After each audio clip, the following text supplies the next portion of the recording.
देसी स्वाद अनेक, रसना एक। आई लव यू रसना।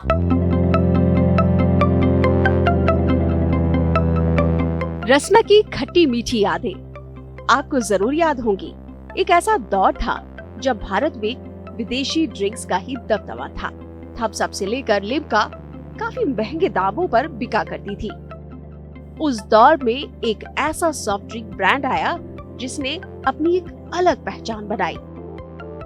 गर्मी, सर्दी या फिर पार्टी, रसना सबका फेवरेट ड्रिंक बनकर उभरा।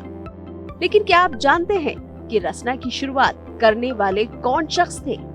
आरिस फ्रोज़शाह खम्बाटा। इनकी शानदार बिजनेस स्ट्रेटेजी के दम पर कंपनी फर्श से अर्श तक पहुंची। फ्रोज़शाह खम्बाटा अब इस दुनिया में नहीं रहे। उनका दिल का दौरा पड़ने से 85 साल की उम्र में देहांत हो गया।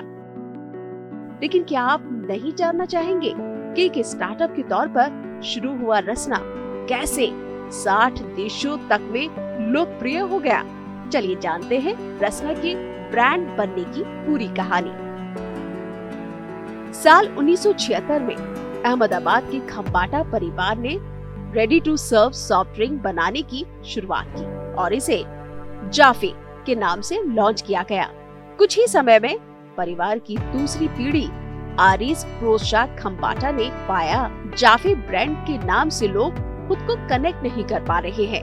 ऐसे में कंपनी ने 1989 में इस सॉफ्ट ड्रिंक का नाम बदलकर रसना यानी रस रख दिया, जिसके बाद आरिस खम्बाटा और उनके बेटे फ्रोज़ खम्बाटा ने प्रोडक्ट पोर्टफोलियो को तेजी से आगे बढ़ाने का काम शुरू किया। कंपनी 2 बेसिक मंत्र को कभी नहीं भूली। पहला था मिडिल क्लास पर फोकस और दूसरा अफोर्डेबिलिटी। इन बुनियादी शर्तों का ध्यान रखते हुए रेडी टू सर्व सुविधा ने रसना की सक्सेस स्टोरी में 4 चांद लगा दिए। 5 रुपए में 32 ड्रिंक्स वाले फॉर्मूले को लोगों ने हाथों हाथ लिया। देसी स्वाद अनेक, रसना एक। आई लव यू रसना। रसना की सफलता में ब्रांड प्रमोशन की अहम भूमिका रही।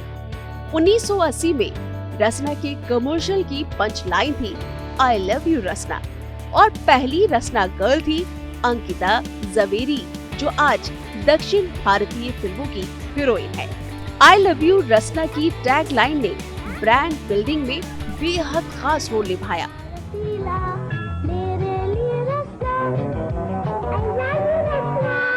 80 के दशक में रसना का मार्केट शेयर 50% था। वहीं 2004 में ये बढ़कर 90% और 2010 आते आते रसना ने सारे रिकॉर्ड तोड़ते हुए 97% का मार्केट कब्जा कर लिया था।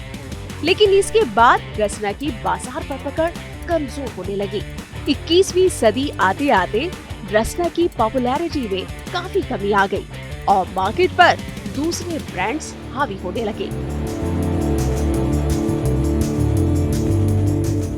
पैक जूस के मार्केट में आ जाने के बाद रसना की सेल्स पर काफी असर पड़ा। टेक होम बोतलें और टेट्रा पैक ने पैक्ड जूस को और भी लोकप्रिय बना दिया। धीरे धीरे टीवी पर रसना की जगह कोको कोला और ट्रॉपिकाना के एड चलने लगे। फिलहाल रसना दुनिया के 60 देशों में बेचा जा रहा है। इंटरनेशनल कंपनियों से कंपटीशन के बीच रसना ने अभी भी अपनी प्रतिष्ठा बना रखी है और अपने कई कॉम्पिटिटर्स को कड़ी टक्कर भी दे रहा है। वीडियो पसंद आया तो हमें लाइक, कमेंट, शेयर और सब्सक्राइब जरूर करें।